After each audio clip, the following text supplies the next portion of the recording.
This was a weird one. I didn't hate this as much as everybody else did. Maybe it's because I've been high on Logan Storley for a little bit longer than some folks, but Michael Venom Page and Logan Storley fought in the main event of Bellator London. This was on Showtime on Friday afternoon. Logan Storley wins. Now, of course, what this means is he'll have an eventual rematch with Yaroslav Amosov, who is the reigning welterweight champion.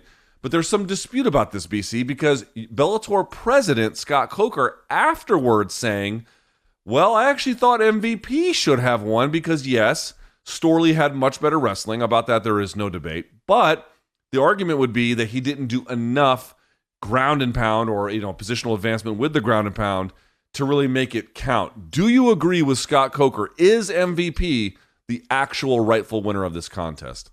Yeah, he is, Luke. And I'm somebody who it took a while for me to come around on that. And what do I mean by that? I was somebody who comes from boxing and we're kind of judging MMA fights with a boxing mindset where some of these categories are more even and you're looking at sort of 5 points of discussion rather than a descending order with aggression and damage as your, number one focuses. And in that regard, yes, MVP should have won this fight. Coker's right. Aaron Bronstetter and Sean Sheehan and everybody else on Twitter who's going nuts about it, they're right. They're right. I came around. I realize it now too.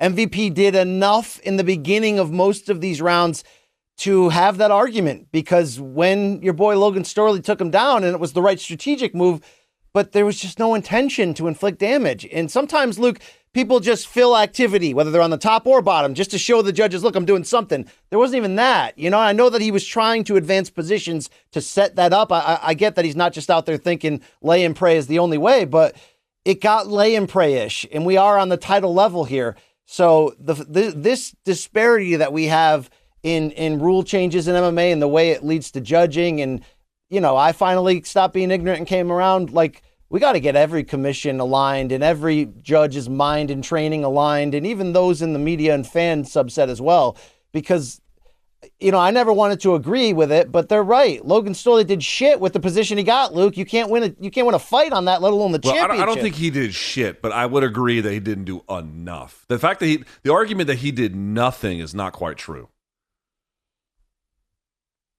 I mean, you could argue MVP was busier on the bottom offensively than Logan was with that position.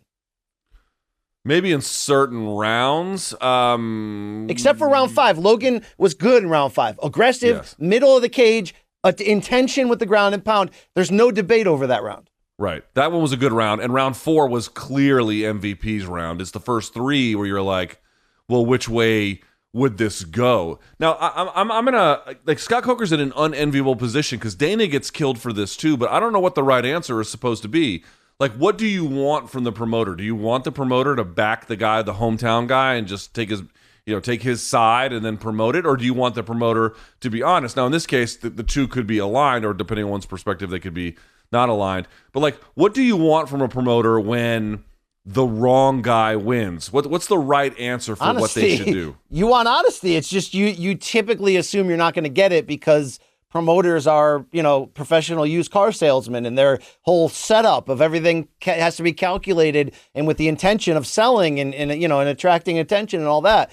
But I think why people tend to really like Scott Coker is because for the most part, you feel like you're getting honesty. And I think this was just him being honest. I don't think this was, well, corporately, we would have preferred, MVP to have won, and then we can do MVP Amosov and it'd be a big deal. No, I think he was just being honest. And I think those are the moments that people just chase from Dana and so rarely ever get, Luke.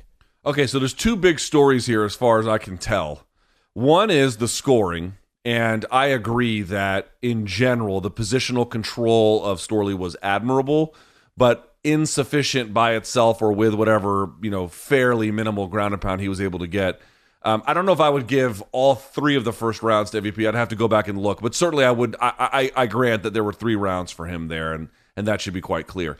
So that's one part of the story. But BC, people are missing the second part of this story, which is I hope you dullards out there can learn to appreciate Israel Adesanya after this. Different organization, different weight class, but look at what he does. 2 significant differences. Number 1, his ability to break off the fence and reset the fight in the middle of the cage to make it a striking contest again is, again, different fighters, different organizations, different worlds, but vastly superior to MVP's ability to do that, number 1. Number two, even if he gets taken down, his threat off of his back with either sweeps or attacks from submissions either creates space or he gets on top or whatever the case may be. He is so much more dynamic in these positions. I know everyone wants to make the story about Logan Storley didn't do enough. Fine, I wouldn't even disagree with you. He didn't really do enough, but okay, it is what it is. The other part of the story, though, is that MVP, this was his, 21st or 22nd MMA fight? And BC, I think it's pretty clear, as we said on Friday, that there is still a reputation that I don't think fits him because he has vastly improved since the days where he was fighting nobodies he could easily beat. Like, he arguably beat Logan Storley, who is a very, very good fighter. I think that should be recognized. If you're complaining about the scoring, what you're saying is MVP is better than this guy, and that other guy is extremely good. So that whole can crusher thing, I'm not saying it didn't happen. I just don't think it represents the reality now. But even with that, BC, I hope people can look at the UFC middleweight champion who has a very similar frame and gets attacked in very similar kinds of ways.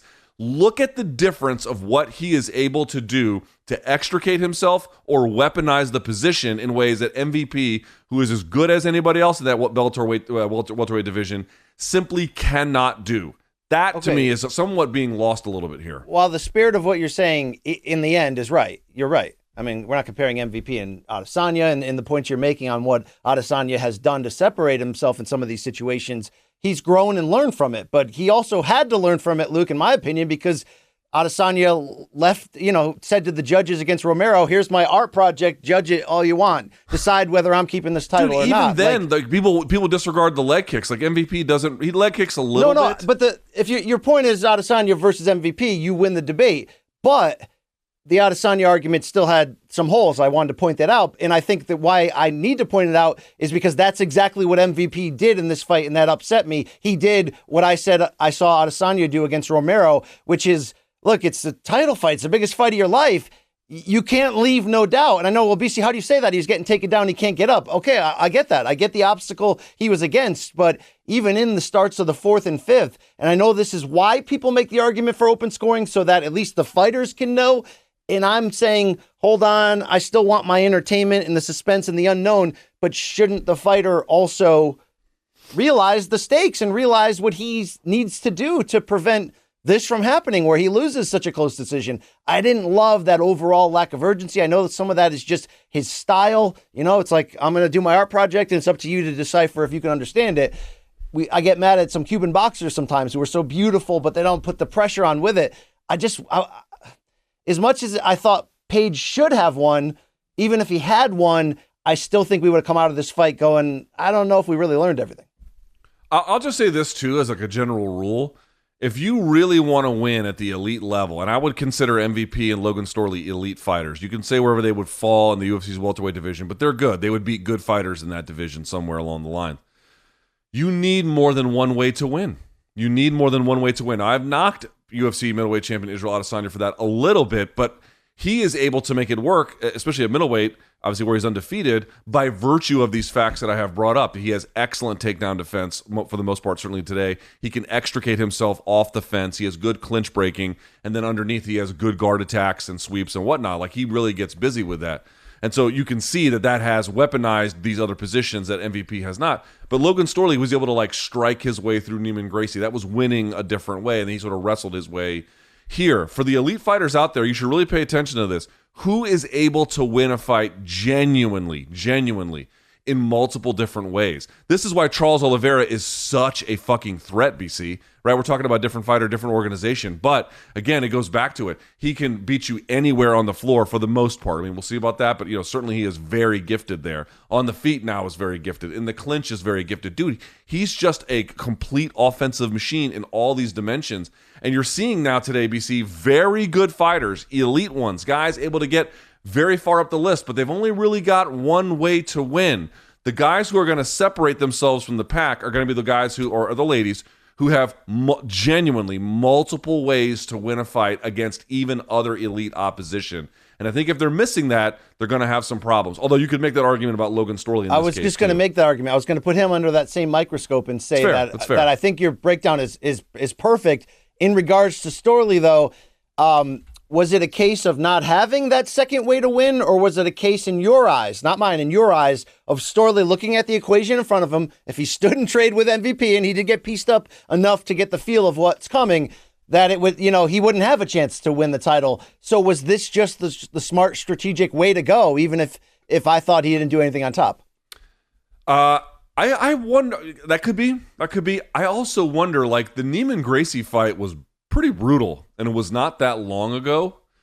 I wonder if he's still feeling the effects of it a little bit, like how brutal it was and how long it was and how difficult and how many times he had to kind of dig deep and like you can't do that all the time. Those are special moments for a reason. You can't just be automatic with it. I kind of wonder if he was feeling, because this was not the fight that they had scheduled. We all sort of know, and Amosov was supposed to be the guy, but I wonder if there's a little bit of, I'll say this, was there a little bit of Neiman Gracie brutality of that fight hangover a little bit? I kind of wonder about that. Like, I'm going to do just enough of what I need to win by virtue of how MVP fights, and also, like, maybe he was still feeling a little bit. It's hard to say. We'd have to ask him. The bad news is, and this isn't me hating on Logan Storley, I love the guy, but the bad news is, the difficulty of the striking in the opponents you face will get a lot worse than Gracie, for the most part from here on out, although he fought Amosov like nobody has before. So if our reward for all this is the Amosov rematch, then Luke, that's fantastic. I still think MVP can regroup, get himself back into a second title opportunity. But, this is still going to be a very fun road, because their first match, as we gloat about all the time and say, it's one of the best fights in Bellator history for a damn reason. I'm excited just in principle about what this rematch could be, because when Amosov does come back, to just assume that, you transition from the front lines back to the fight game, it's just going to be, with ease, it would be ignorant. Who knows the time frame, on making that transition back, and the mental, journey of that as well. So I hope we get it soon.